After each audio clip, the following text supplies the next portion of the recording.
FNR, Football Nation Radio. Buzianas, no call! Score! Salamini for Cole. Cole on the run. Shoots. 2-0. Lazanovsky with the free kick. Launches a rocket! Trimboli, what vision! Blasts. Yes! Heads it! Miljevic. Beautiful ball! Here's Bozanic. They might have won it! The Pioneers with George Danikian and George Kotzanis on FNR, Football Nation Radio.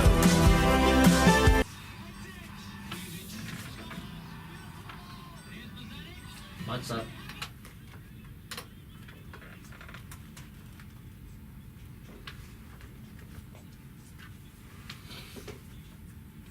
G2, it's our cue. Good evening, G1. Thank you very much. The Pioneers up and running.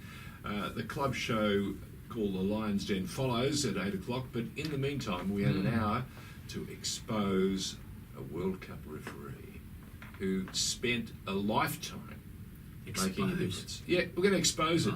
I want to let you know that way back when there was a guy called Ron Atkinson, and he had just taken over, I think, coaching Kettering back in Kettering Town. Kettering Town. Yeah. And you wouldn't believe it. He I took would, one because- look at this future star referee and he said, mate, Well, he was a player at the time. he was playing, and he said, you can quit this football caper, Chuck it in, geezer. chuck it in, you can do 1,000 other things. Football will not be one of them. Can you believe who we have in the studio with us? I've got a fair idea, George. Well, why don't you tell us? Because G2, you always accuse me of A stealing lot of your things. thunder. No, I accuse you of a lot of things. Generally off air. Yeah, no, very special treat, eh? Special treat. We've got World Cup referee, and not former, as you said, No. World Cup referee. He's World Cup always a referee. World Cup He's referee. always a World Cup referee. Yep. And NSL referee. And an Olympian to boot. Correct.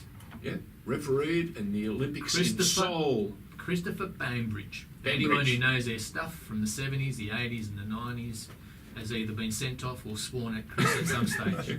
And we have greetings from Tony Boscovich. So fantastic stuff. And we had to edit that out too, didn't we?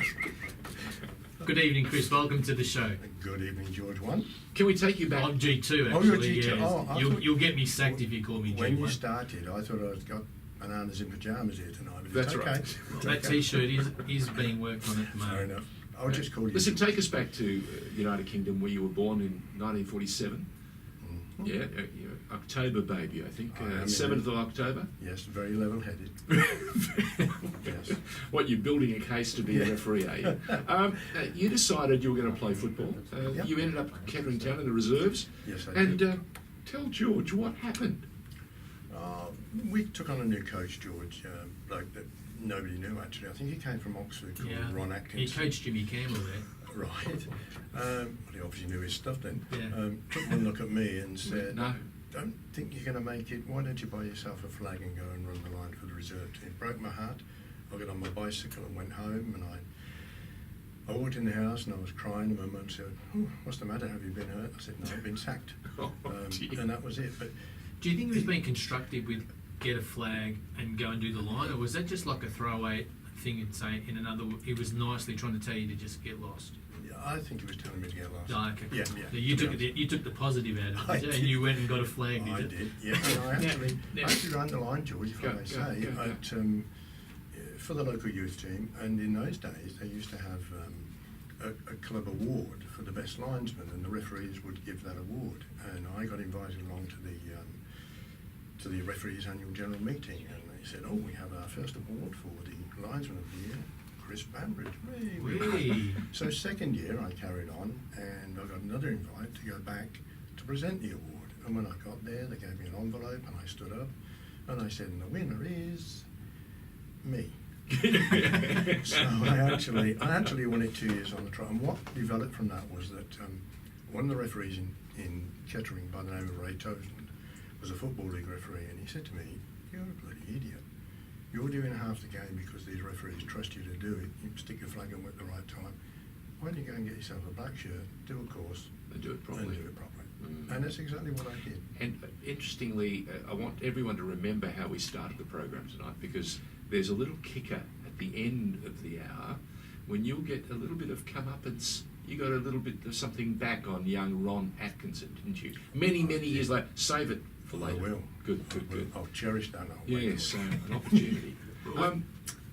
George always loves to take us back I do. to the very beginnings. Mhm. Yeah, I think episode 3 I asked this question. The last time I got to ask it was, what is your actual very first football memory? My very first football memory is I actually have a photograph at home of myself at Kettering Town Football Club when I was minus 4 months old. My mum is leaning on the fence. Yep. She's pregnant. Yep. She went there for nearly 70 years. Wow. Week in, week out. Her and my auntie actually in the off season used to go and paint the fences and clean As up the you place. do. So die-hard And volunteers. Yes, they were. Wow. And my first memory was I can remember one day around about Guy Fawkes Night, November the 5th in England. They always used to have local derbies, and Kettering was quite close to Bedford, and it was always the Kettering-Bedford game. And we were there around about November the 5th, and I'd be probably 14, 15, and my mum was down the front, I was at the back with my mates, and all of a sudden this penny banger came over the top and exploded above us, and I climbed on the fence and used some wonderful expletives to these guys the other side of the fence. Next thing I knew, I was picking myself up and holding the top of my head. I turned around and there's a Bobby. He'd actually taken his helmet off, And hit you with it. hit me with a knobbly bit on the top. And then what happened, I got up and he said to me, I hear that word come out of your mouth again. I not only put you out the ground, I tell your mother. That was it. I never swore in another football match. Well, actually, I was just going to go on about that. I know that would have hurt, and you can remember it clearly. I But can. did you really learn that lesson? Because from the people that I've spoken to off air, but I don't think you've learned that swearing lesson. They warned me that I might need a buzzer here. No, I'll try to behave myself. Behave I'll yourself. try. Oh, cool. Oh, Very good. hard. Very good. So, do you still actually follow Kettering, and are you still like an active follower? Like, Yes, I am. Is the Yeah, family- they won again at the weekend, and Yeah. I believe they are top of the Southern Division in non-league football. What so are their colours? Pardon my ignorance. they're called the Poppies. They're red and white. Wow. And at my dear mother's funeral about 4 years ago in England, people turned up in red and white, and we had poppies actually as How wonderful. on the coffin. So no, it was lovely. It was really nice. Yeah. Lifelong fans. Oh yes. Yeah, that's great. Can I say this decision that to suggest you look to run the line? It's proved actually pivotal in your life. It caused you to go from wanting to become a player to wanting to officiate in the game. Yep. And the very year you actually went forward and started to referee, was about 1968, Yep. also chimed in with the very year that you found this bride, Liz, and she said yes when you asked her to marry you. She did indeed. Yes. Took a lot of persuading. Is that I right? didn't just use my charm all Or the the time. card. George. No, I didn't use a red card with her. No. Goodness me. Now, after 50 years, we're still together. and Fantastic. She is still the biggest supporter that I've got. Wow. True. Happy anniversary. Thank you very That's much. great. very good. When did aspirations of moving on from the UK? When did you think to look, far afield, maybe for a career as a referee? Well, what was it that got you coming this way? Okay. Yeah. Or we did you had- ever think about refereeing out down under? No, not at all. So- not in the so start. why come to Australia? We had two friends that we were very close to in England, and they emigrated, I think, in '71. Yeah. And in those days, we used to send spool-to-spool tapes to one another. Oh, as distinct from flares. Oh, yeah. And the first thing that was always on the tapes that we got was, hello, Liz and Chris, it's been wonderful here, the average temperature. And he kept going on about the weather. And they sponsored us to come out. We came out to be with them, I suppose. But we How came fantastic. out with a 4-year-old daughter and an 18-month-year-old daughter. And we came via London, New York, Los Angeles, Honolulu, Fiji, Sydney, Melbourne.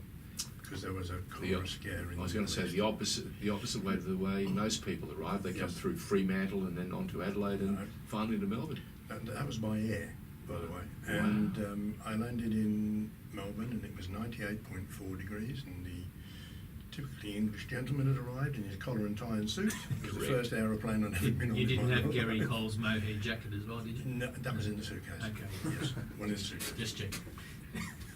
So that's why we came here. So when did you pick up the I suppose the referee's whistle, or was it a baton in those days? No, baton.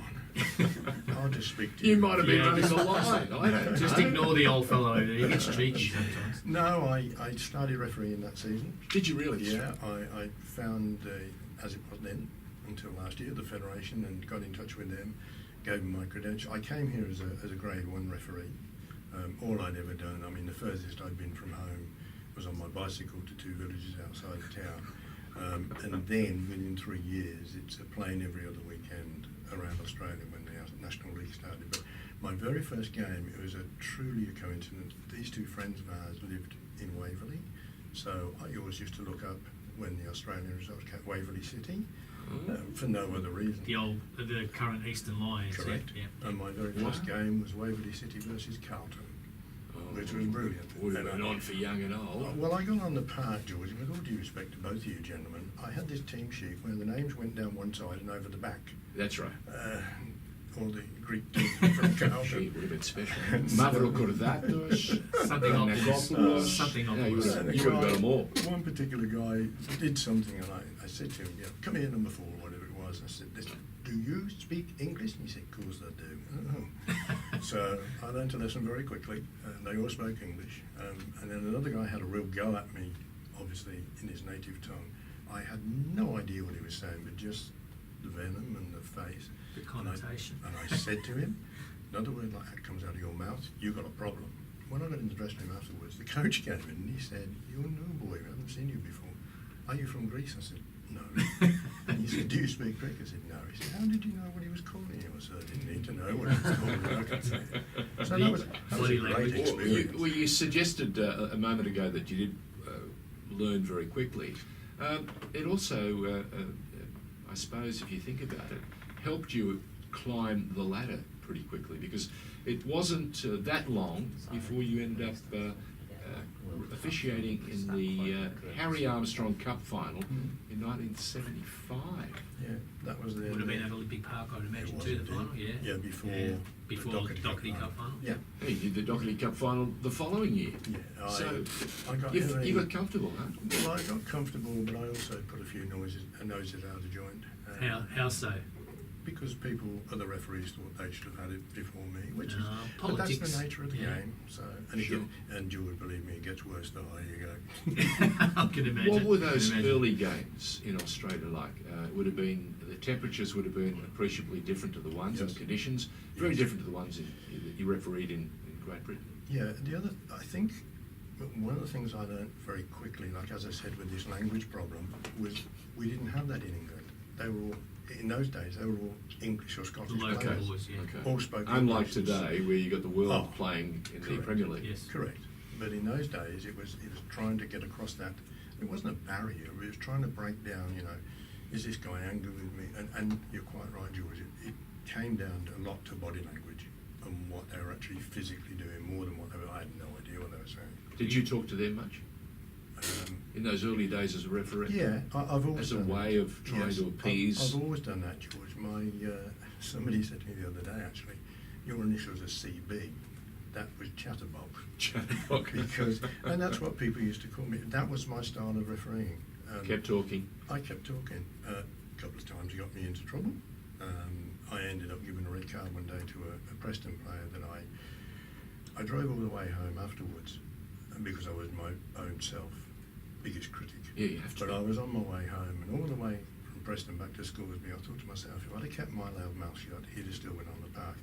So from then on, we had this great relationship. He didn't speak to me, I didn't speak to him. Not because I didn't like the guy, but we just had that understanding. I think I gave him probably 2 more yellow cards in all the time I refereed him, but never another red one. Jimmy Condarius, did you ever give him a yellow card? No, I don't think anybody did. Did you ever referee with or work the lines with Dennis Vincennes, who was with us Yes. 3 or 4 programs ago? Yes. Before Dennis actually got onto the FIFA list, he was, we all were in time, an assistant referee on the National Soccer League. And I worked with Dennis a few times, yeah. A gentleman. He is a gentleman. He's still a Did gentleman. he I caught up with him. improve your Greek vocabulary at all? Well, he told me one day what they were shouting at me in South Melbourne when they came off, which I read the sign outside the studio, so I can't tell you what it use was. that language. So when did you make the FIFA panel of referees? 1981. 1981. And in those days, George, it was much different to what it is now. There were, first of all, you were a referee and an assistant. You did both jobs. Okay. That only split in the mid-90s, I think, so it hasn't been that long. The other thing was, to earn your FIFA badge, you had to do 2 full international games. Not now, it comes in the mail. So that's a big difference, because at the same time that I was on, Stuart Melling was already on there. When he retired, David Yelland went on just before me. David was on there for 2 years and never did a full international, so he never got his badge. Oh, wow. I was very fortunate. I went on, I think, in the June, in the August. I was sent to an Oceania tournament where Fiji played New Zealand. What in your mouth? That's right. Yeah. And I got that first international. Then I came back here and I did Australia versus Czechoslovakia. So that was the second one. And then I did Australia versus Mexico at Olympic Park. And Michael Weinstein actually presented me with my FIFA badge before the game. Why did you wince about that game? It was horrendous. They played in Sydney, and my very good friend Mr. Boscovich had done the game. But I can remember, and if you speak to Gary Cole, he'll verify this. He'll back you up? We were standing in the tunnel before the game, and we're all lined up, and he looked down and he lifted up one leg of his short, and he'd got a bruise on his leg as dark as this table. And I said to him, "Oh, God, where'd you get that from?" And in polite language, he said, "The number 4. Within 3 minutes, the number 4 was sort of pummeled. Nobody saw it, not deliberately, but nobody saw it. It was on for young and old. And I got off at half time, and there was a gentleman on the line. Everybody called him Superman. He used to wear a... Mickey Gort. That's the man, Michael. Yeah. Yeah, he was on the line. If it wasn't for him, I swear to you, I don't think I'd have gone out for the second half. Wow. It was that bad. It was intense. It was intense, wasn't it? It was. Yeah. Yeah, So it what was a did nasty game. Mickey say to you to get you out there again? Michael- What happens in a team unit with the referees Yes. at half time? Tell us what would well, happen. Michael actually, as far as I can remember, Michael said to me, "What's the matter?" And I said, "I'm not going back out there, Michael." And he said, "Chris, you worked so hard to get to this point. It's the biggest night of your life. You've just been given your badge. Now show everybody why you earned it." And that's really what he said to me. Yeah. And I'll never forget the guy for that. I still see him very regularly. Yes. He's not too well at the moment, but he's getting there. And unfortunately, he's had to stop drinking wine, which has been his passion. We can take that headband off, might help him as well. I won't tell you what we used to say at covered, but Yeah, we'll leave that one alone. Eh? So you got those internationals, and you Yes. went back out, Yep. and you got through. Yep. Was there many red cards that night? I can't remember. No, I don't think it was. No. I don't think it was. You kept- When did you get your FIFA badge? At that game. At that game? No, What, before pre-game before the ceremony? game. Yeah. And who did the presentation? Michael Weinstein. Yeah, came out. I think he may have been president of the York chairman of the York Federation in those days. The Yeah. VSF, the old VSF, The old as it was. VSF, Yeah. Yeah. The years were passing by. You were enjoying your football. You were gaining credit and recognition. 1981, I remember very clearly. Australia held a World Cup. It was the World Youth Cup, It was. and I remember a guy called Ante Milicic, another guy called Mark Kusis. Milicic was 93. No, 81. Milicic was 93, Georgie. Just a moment. As the referee, would you just calm down?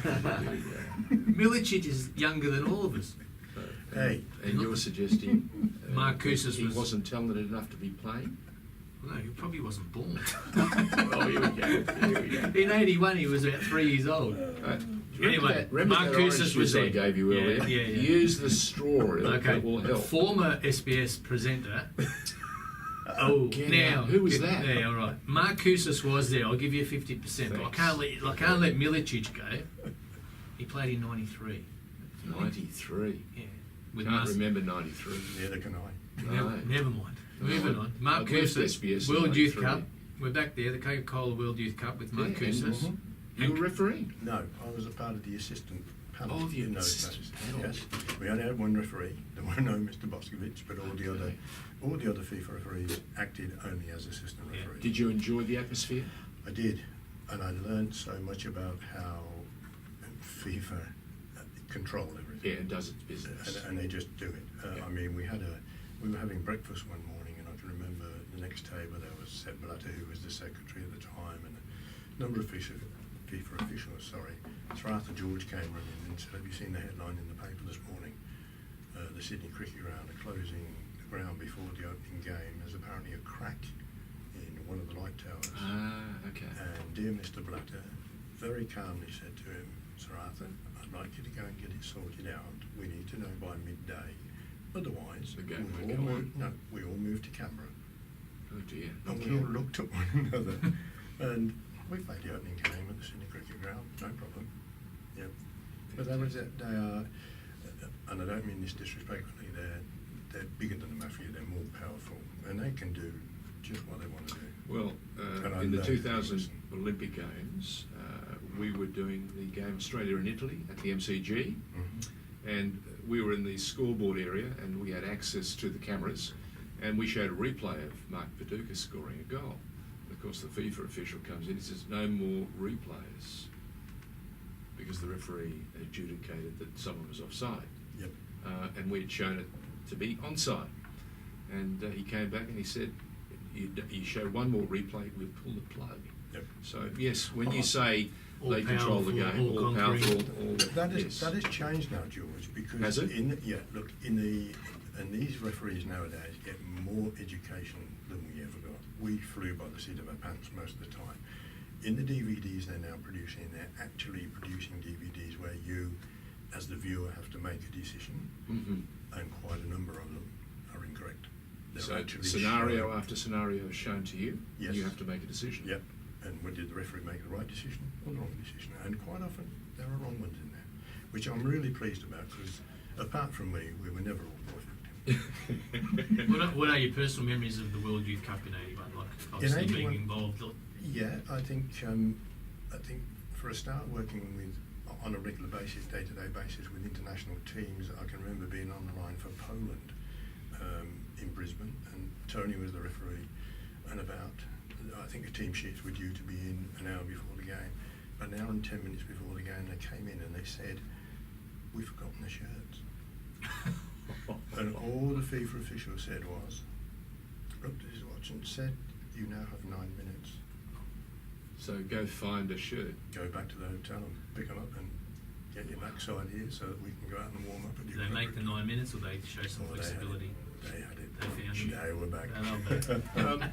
A couple of years later, 1983, you were appointed to another World Youth Cup, this time one played in Mexico. Yes. And you ran the line in both the semi-final and the final. You played it at the Azteca, the great Azteca Stadium, Yep. which is filled with great stories, and also 110,000 spectators. What was that like? I'll be blunt, I can't remember much about the final. Really? It's a blur. It was just a cacophony of noise. It was overwhelming. And it was Argentina versus Brazil. Sensory overload.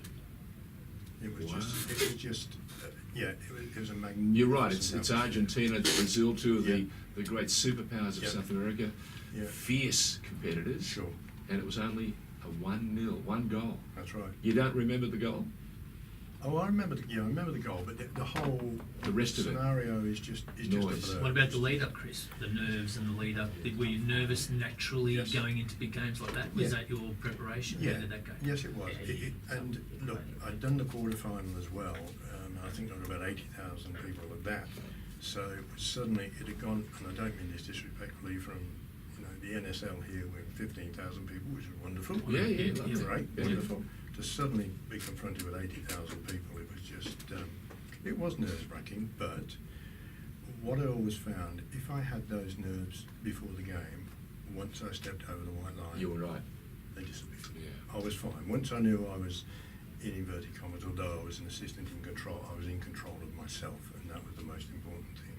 No vuvuzelas in 1983? We didn't have those. Thank you. Thank Thank you. Gee, No, fantastic. no, we didn't have those. Okay, so you're appointed in '85 to the first FIFA Under-16 World Cup final Mhm. to be held this time in China. Yes. Take us back to that time, because George, G2, George Katsanis tells me you have some stories from that time. I do. Look, the tournament, for me, and I know we'll come to the World Cup later, and that's the pinnacle, but Yep. for me personally, the 85 tournament for me was the best. And I'll tell you why. I was sent down to Shanghai. I did the opening game there, and I did the second game. At the same time, the Australian team were doing so well. They were doing very well. Beaten Argentina and Germany in the That's group right. games. Yep. And we got to the quarterfinals were coming up. All the referees were supposed to go back to Beijing. The weather didn't permit that, so we had to stay. And suddenly I found I had a quarterfinal. Once I got that appointment, I made a reverse charge call home because we didn't have these wonderful things Mobiles. that we have now. And I just said to my wife, look, I'm so thrilled. I've got the middle of a quarterfinal. I'll probably be home in the next few days because Australia are doing so well. So was your expectation leading into it that after the group stage it would be over for you? If Australia Because progressed. Australia qualified. Oh, okay, yes. Yeah. all right, That's what you were Yeah. hoping. Yeah. Yeah.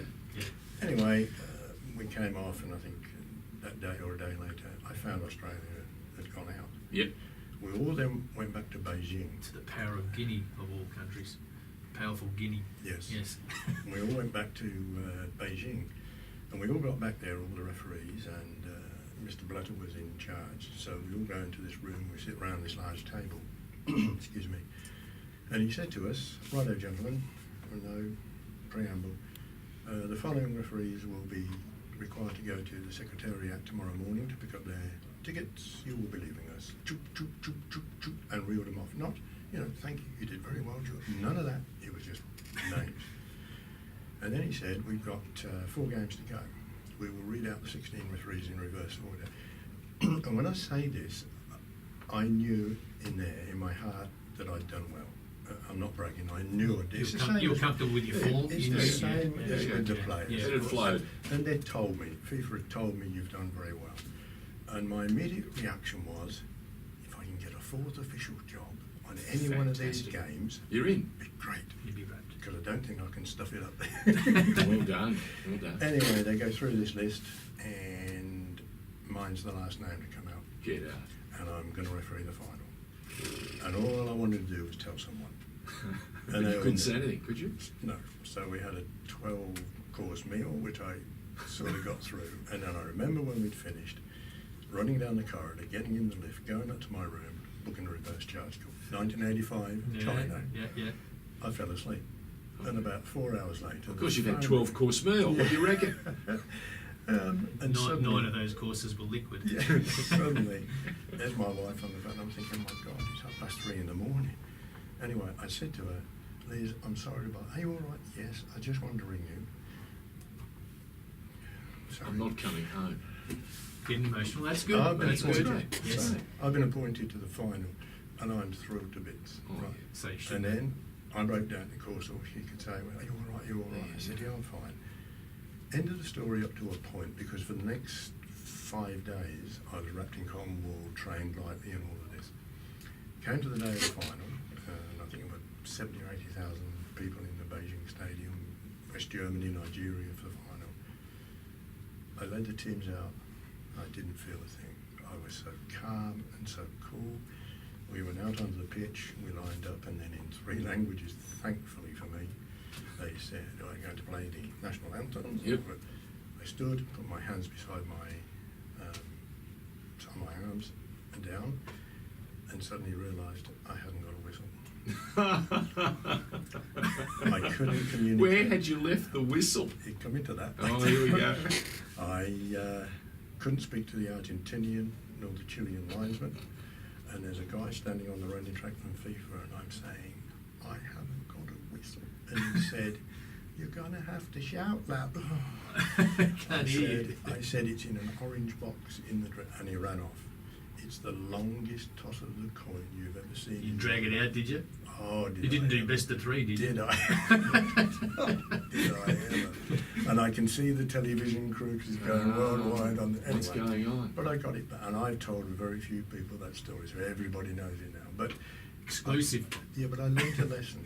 I learnt a very, very clear lesson. Check and check and check. No, if I ever go to a game, George, or ever went to a game in future, and didn't feel, as you said before, the nerves and the stomach turning over before the game, Something's wrong. I would have given it to the assistant to referee another round. Taught me a very big lesson. I say to people time and time again, especially in a medium that's creative and you have to contribute, if you don't feel the nerves, yeah, that's a problem. It is. It's a real problem. Graham Kennedy used to say it's the best thing in the world for you because it tells you that you're on heightened alert and you're good to go. That's in essence Yes, it what is. he would remind us all. Yeah. And then he'd say, good show's a quick show. Right. A quick show, not necessarily what you needed or No. wanted. You wanted a good show. Yep. And the thing was that out of that, as I said, I learnt every time I went out refereeing. And that taught me a very, very big lesson, which I carried on doing for the next 8 years. We're talking to Chris Bambridge, who's our pioneer. And when we come back from this break, I want to know, Chris, what in heaven's name does a referee do in the 3, 4, 5 days before you have to referee a key game in a major tournament in the world?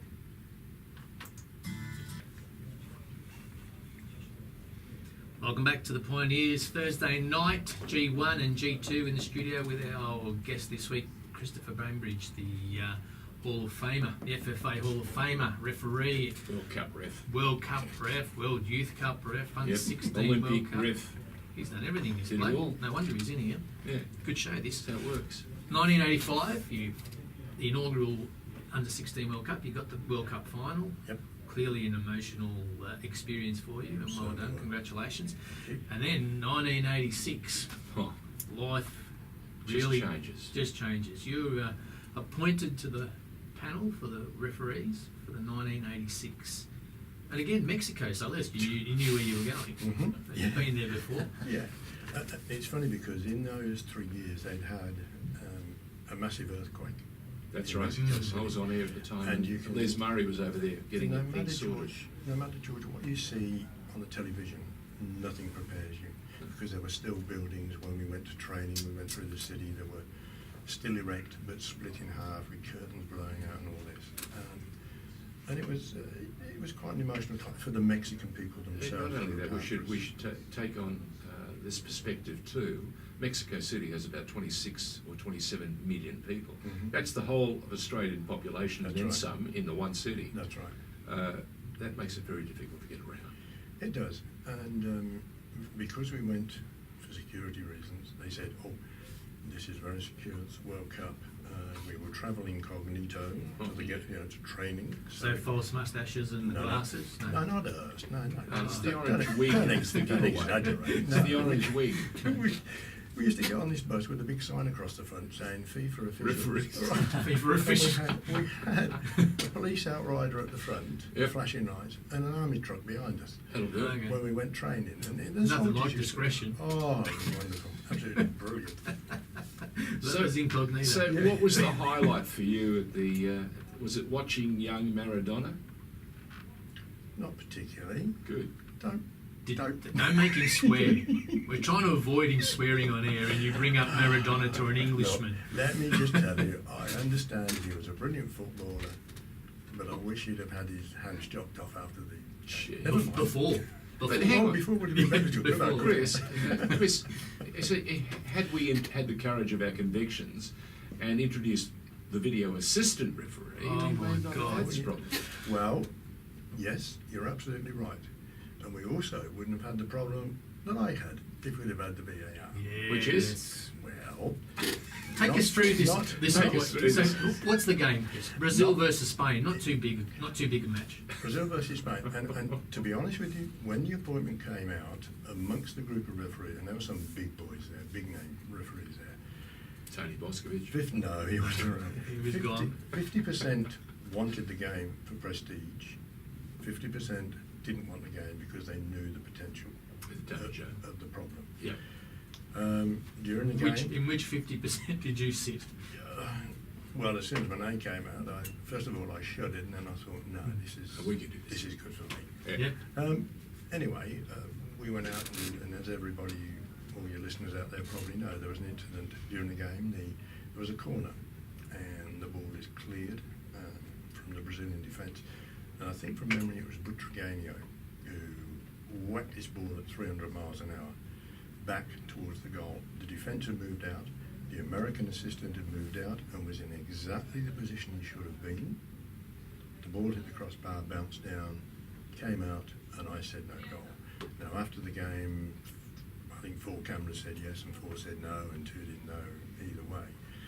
But everyone said to me when I came home, not at the time, but other referees said to me, God, your linesman, no. It is my responsibility. The linesman did exactly as he should have done, or the assistant referee. He moved out with the defence, he was in exactly the right position. Stayed with the last man as such. Correct. Yes. So it was my decision, and I always said to people, if I was refereeing a game tomorrow, and that same thing happened without the VAR, I would make the same decision, because I didn't know. You're living in a honestly bubble didn't at the know. time, obviously, because you're in, the referee's Yes. circle. So Yes, after yes. the game, there's an element of this living in a bubble. Yep. We're seeing it on live on TV. It's going worldwide. We're getting the headlines. It's on Replayed every- 55 million times. Exactly. Yeah. So we're seeing a different perspective. Super right? slow-mo. So FIFA, you said, well, you can tell us, what was FIFA's official reaction towards you? Interpretation. Interpretation. The bottom line was that the interpretation was the referee has made the decision. He said he didn't cross the goal line, therefore That stands. it's no goal. And I got future games in the tournament. I didn't referee a game in the tournament, but I got future assistant refereeing roles. But the interesting thing was the first person in the dressing room after my game was the referee from 1966, where they had the same incident. Wow. He came in, shook my hand, and he said, "Congratulations on a good game. I've had it for 20 years. Now your turn. Now it's your turn." The ball bounced behind Hans Tilkowski, the keeper, Yes. the German keeper, Yep. and everyone said, it's a goal. And there are others who said, no, it's not a goal. Well, what FIFA The did... the Russian Sorry. linesman went, Yes, goal. it did. But what FIFA did about a month later, we used to get a thing called the FIFA magazine, which used to come out, and the front page was the 66 incident, one side of the page, and Oh, my yeah, back incident, edge.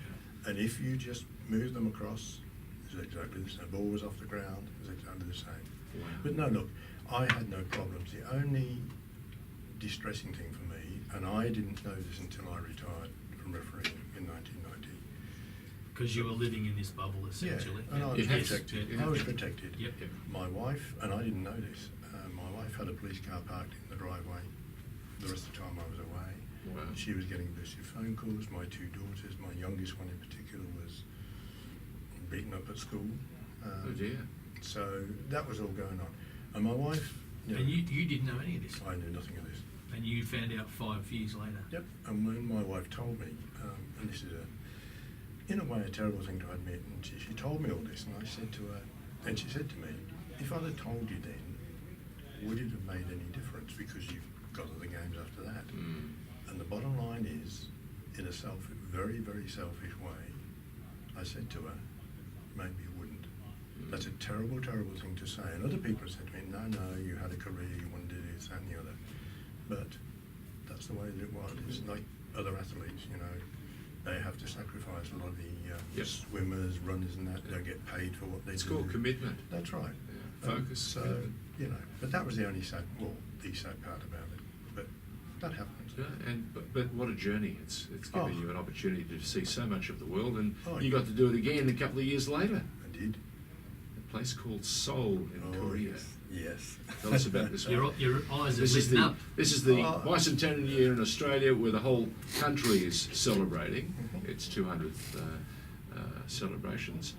But you were appointed to the Olympic Games, and that's a very special time. It was a special time, and it was also probably the most emotional 4 weeks of my life, So explain. away why. from my family. Uh-huh. There was a song. Everywhere you went, there was this song in Korean that we had no idea. It was like the Olympic theme or something. Yeah, we were told it was about hands across the sea and friendship. And I arrived there and I had a bodyguard called Mr. Kim. Everybody else had a bodyguard called Mr. Kim, and that was fine. And this is where I said before, George, about the volunteers.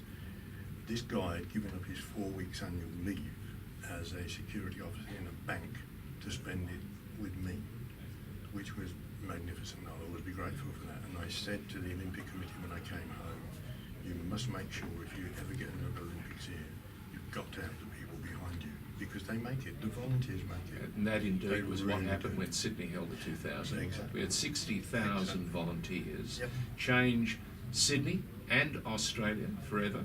Yep. We gave people a chance to see the hospitable and the fabulous side of Australians Yes. that you can do, and it was Yep. just magnificent. Great flavour. Of course. And a great mood. That's what makes it work. And the other thing was, as I said about this song, I remember one day walking down the street, group of referees were walking down the street, and this song comes out of I think it was a clothes shop. Wow. And all of a sudden, these people came out the clothes shop, men, women, black, white, red or green, and we just joined hands in the middle of the street and swayed to this music. Fantastic. And we all kept saying to one another, the referees, won't it be great when they play it in the closing ceremony? You know, because we'd only heard it. Anyway, the closing ceremony comes along, we're all in the stadium, and the flame's going down, and they hadn't played it. And suddenly, 70,000 people Start seeing Here I go again. 70,000 people started humming this song. it. Wow. And I think I was one of the 65,900 people who cried that night. Yeah, And fantastic. afterwards, they gave us Just people power just took over, right? Oh, it was absolutely unbelievable, George. And they actually gave us a cassette in amongst the lovely gifts they gave us. Yep. And I came home and I'm telling this story to my wife and kids. And I can remember sitting on the lounge room floor. I put this tape in and I couldn't play it. Too I've still got it. emotional. I've still got it, and I've never played it since then. But Brings back. it's and that look out of all of this, George. If I don't have my cups I got or medals or trophies or whatever, it's The all memories, there. It's the all memories. there. And I, nobody will take unless I go down the path of some of my old friends. Stop it. No, nobody will take that. We away. can't have you on the Pioneers unless we take you way back to a place called the NSL, Oh, right? Yeah. We're talking about now the Grand Final 1991, and it pits two sides that just love to play one another. South Power- Melbourne Hellas Powerhouses. and Melbourne Croatia. What can you remember about that NSL Grand Final? Because Athos Sirianos would have been about 2.5, I reckon. He was the Ante Milicic of that time. Yeah, right. Go easy. Well, he wasn't a ball boy, was he? No. No. Okay.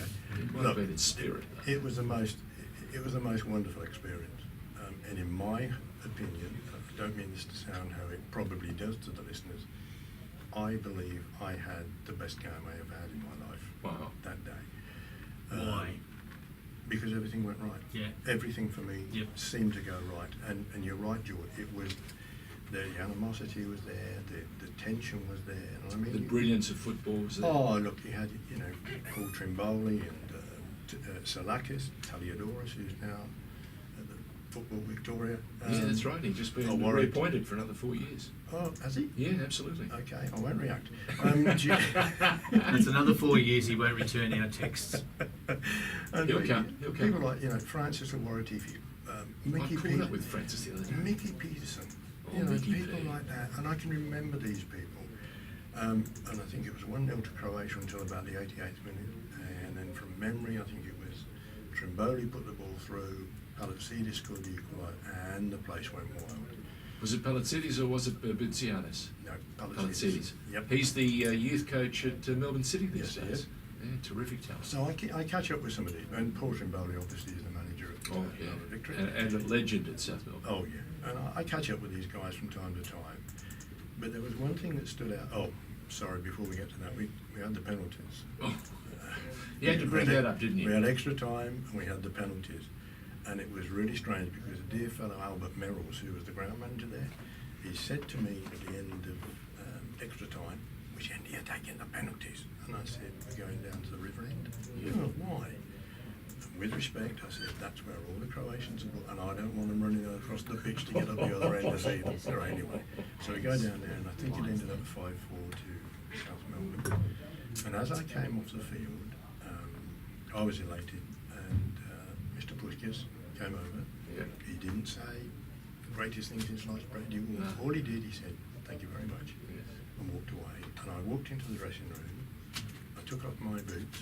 I took off my shirt, and I said, "That's it." Fantastic. I had told no one. Had you been thinking about Not that? really. No? You just felt. I just felt that, this was, for me, and I know what the listeners probably think out there, but for me, it was the perfect game. For me, well, for me to 75 end up, through to 91, yeah, and that was for me it. to end up. You wanted to end up on a go out on a high Yeah. for yourself? Yeah. And the other thing was that I'd spoken to Mr. Pushkas during the season. I think that was a South Melbourne, Yep. Croatia game too. And I said to him after the game, because he was a very quiet man, and I said to him, "May I ask you a question?" He said, "Of course." I said, "Why is it that during the game you don't get animated, you don't scream at the players, you certainly don't scream at me? How do you manage to control yourself when every other coach in the league Is we going respect crazy. is going balmy?" Yeah. And he said, "My boy," which I was really pleased about, my boy, he said, "I have them for 6 days a week. What can I tell them on Sunday afternoon? The only time I will become involved is if I have to make a tactical change through an injury, or if one of my players is not playing to the plan. The rest of the time, Let's they're go. on their own." That's their time. Let's them play. And that was marvellous. I actually met, if I've got time, We've got time. Yeah. I actually spent a wonderful 2 hours on an aeroplane one day with a gentleman you'll remember, George, by the name of Frank Arrock. Oh, yes. And Frank was coaching South Melbourne at the time. We'd been to Brisbane, why they flew a Melbourne referee to Brisbane. Anyway, we're coming back that evening, and I sat myself down on the plane. I saw him get on, and he's coming up, and there's a lady sitting next to me, and he came and he said, "Excuse me, would you like to move further forward?" He said, "Pardon?" He said, "I'd like to talk to my friend." I said, "Hello, my friend." My friend. Oi. And he sat down, and he just talked for 2 hours, and with the utmost respect to all the assessors and colleagues that had taught me things, I learned so much From from a Frank. couple of simple things. He said to me, "It is very important that I know who my referee is on a Saturday or whatever it is." And he said, "You are that important." He put his thumb and his forefinger apart. "You are not that important." No. Hold out his arms like, "Is it the fishing?" And I said, "Why is that?" And he said, "Because if we are unfortunate enough to have Bambridge first, 6th, 12th, 19th and grand final, I expect Bambridge. I don't expect at the third one Lawrence and at the fifth one Boscovich, Yep. because that is unfair." And he said, "That's my philosophy about consistency. You cannot possibly make the same decisions that any other referee makes. What I expect from you is that you make your decisions consistently week after week." And again, that was a fabulous education from someone that I'd never really seen eye to eye with. Well, see, he would have coached his players to play to your refereeing style. That's exactly what he said. And that's what Yeah. that's all about. Yeah, And he that's said- all we ask. If you know that they're very quick on the trigger, Mhm. then you're very easy. You're guarded about what tackles you're going to Correct. make. Correct. But if they give you a bit more room, away you go. Well, he said, he said, "I tell my players, you've got Bambridge today. He takes them off at the knees. He'll talk to you, we'll do this, he'll do that, he'll do that. By the way, if he's out having a look at the ground in his suit still, don't go and hug him, but, "Hello, Chris, how are you?" Because he'll always respond. He said, "But if you turn up and suddenly a player speaks to you and you pull out a yellow card," and he used the word which I hate, "that's cheating me." And I said, "I don't like that word, Frank." He said, "All right, I won't use it, it's unfair."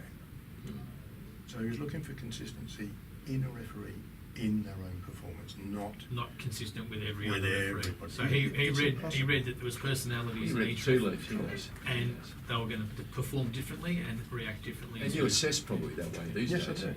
Yeah, well, you see, the assessing nowadays has changed. When we were in the NSL, and I actually found some, my wife and I are packing up, moving home after 31 years. All the very best. I'm finding all sorts of things. I found some old NSL reports.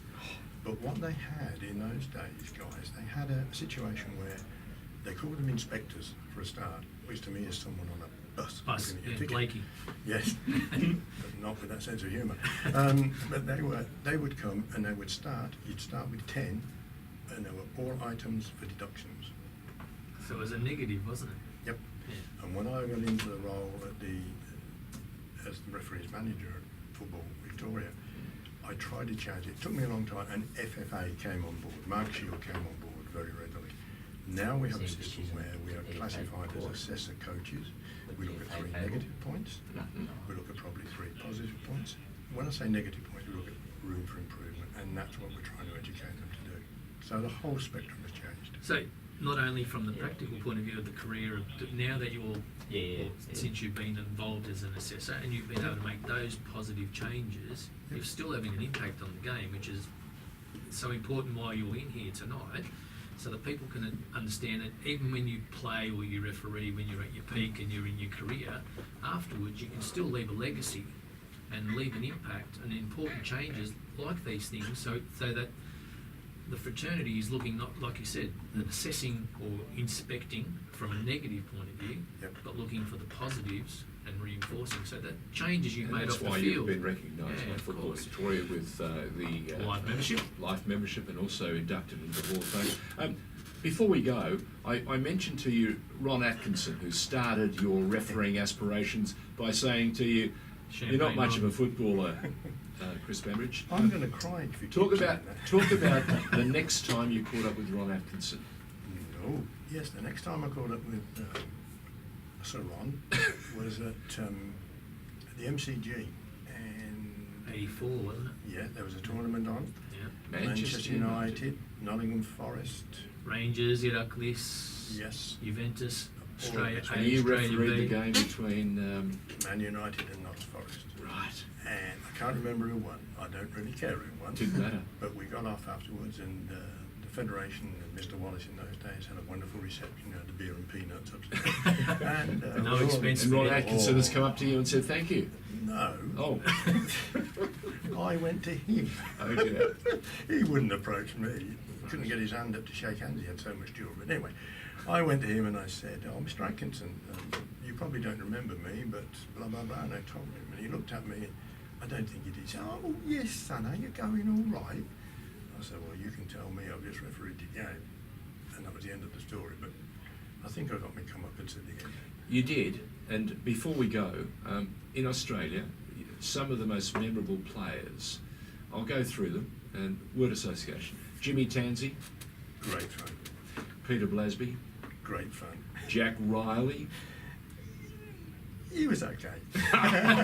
It'll get back. I know. Peter Lewis. Oh, he was a tyrant, but Elaborate, yeah, because he listens. He was a hard man. He'll be listening. He was a hard man. Mm. Peter was a hard man, but he was fair. You knew what he was going to do if he was going to do it, and he always took the end result.